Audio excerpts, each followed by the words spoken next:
Greetings from the Wagnells. My name is Benjamin. I'm in 2nd grade and I am 7 years old.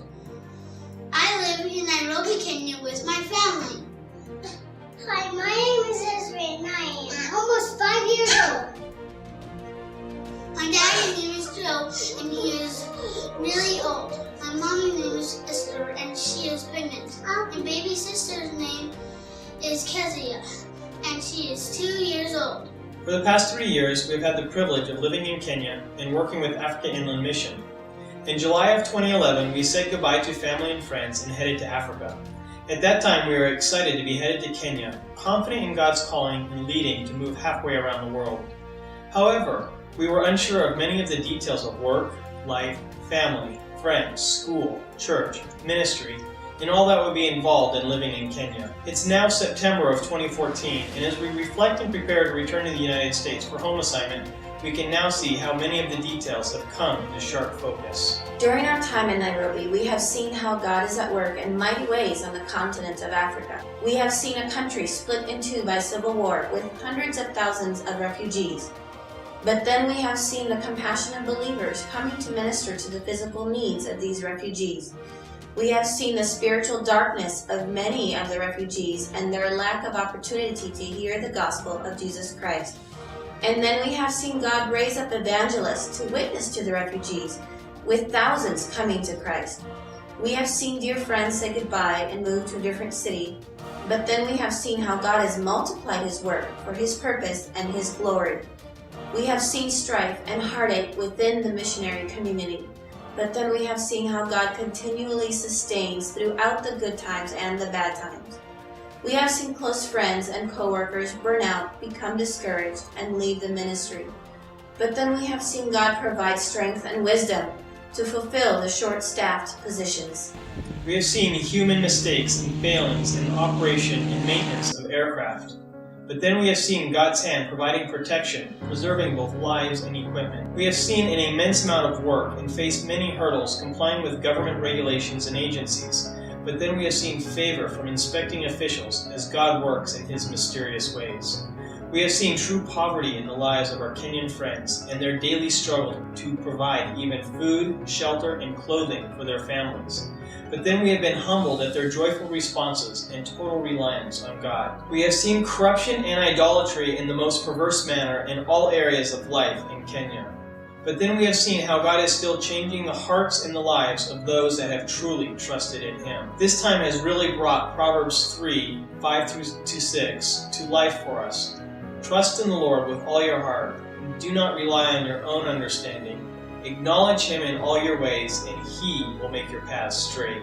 Within AIM, we work with AIR, which is the mission's aviation program. Joe works in an avionics shop called the Radio Base, which is responsible for all the electronics on the aircraft, such as the radios, navigation equipment, and radar. The Radio Base is licensed by the Federal Aviation Authority in the U.S. and the Kenya Civil Aviation Authority.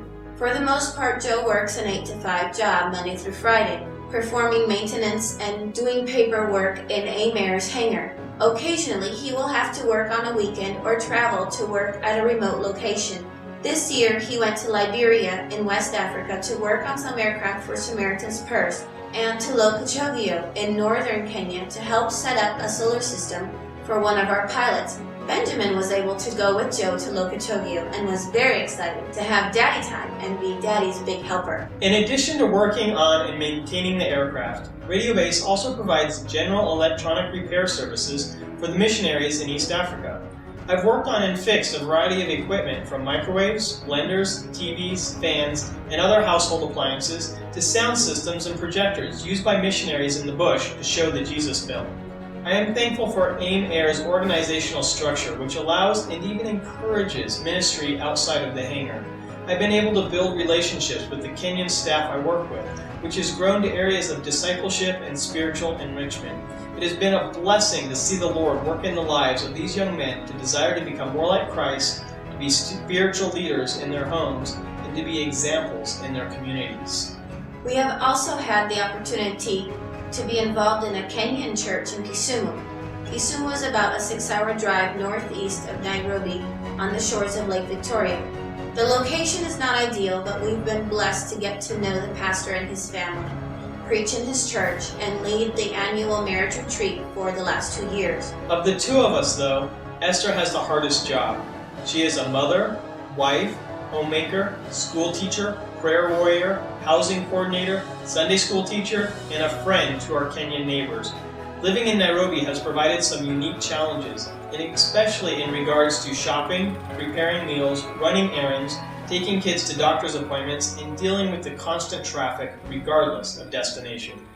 When he was 4, Benjamin started going to a Kenyan preschool to help ease him into the Kenyan culture. Esri joined him when she was 3.5. However, Esther started homeschooling Benjamin when he started 1st grade. Now, Esther is teaching Benjamin 2nd grade, teaching Esri kindergarten, and taking care of a fussy 2-year-old. I could not be effective in my ministry at the hangar if it wasn't for Esther's selfless work taking care of the kids and the home. For the first 2 years, we attended a large Kenyan church with about 3,000 members. One of our Kenyan friends introduced us to this church, and we really enjoyed the senior pastor's teaching. However, after almost 2 years, the senior pastor transferred to another church and a new pastor came. We gave the new pastor about 4 months, but did not feel that we were being fed spiritually. So about a year ago, we moved to a smaller church.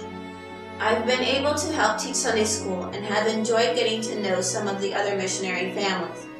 We also feel that we are again being spiritually fed every Sunday. Our time here has been a whirlwind of activity. As we prepare to return to the U.S. for a 9-month home assignment, we are truly grateful for the times, memories, tears, joy, laughter, friends, ministry, family, and experiences that the Lord has brought us through.